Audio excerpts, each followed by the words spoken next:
Hello সবাইকে। আজ আমার একদম প্রথম এক্সারসাইজ ভিডিও। ভোরবেলাতে আমি বের হয়েছি আর ভাবলাম একটু মুহূর্ত আপনাদের সঙ্গে শেয়ার করি। এক্সারসাইজ শুরু করছি হালকা ওয়ার্ম আপ দিয়ে। শরীরকে ফিট রাখতে এটা খুব দরকার। এরপর করলাম কিছু স্ট্রেচিং যাতে মাংসপেশি রিল্যাক্স থাকে। আর ভোরবেলায় ঠান্ডা বাতাসে এক্সারসাইজ করার মজাটাই আলাদা। আমি বিশ্বাস করি প্রতিদিন 30 মিনিট এক্সারসাইজ করলে শরীর থাকবে সুস্থ আর মন থাকবে ফ্রেশ।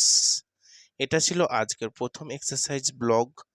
কেমন লাগলো জানাতে অবশ্যই কমেন্টে লিখবেন। দেখা হবে পরের ভিডিওতে। ধন্যবাদ। পুরো ভিডিওটি দেখবেন এবং কমেন্ট করে জানাবেন। আর পুরো ভিডিওটি কেমন লাগলো অবশ্যই জানাবেন। আবার দেখা হচ্ছে পরের ভিডিওতে। ধন্যবাদ।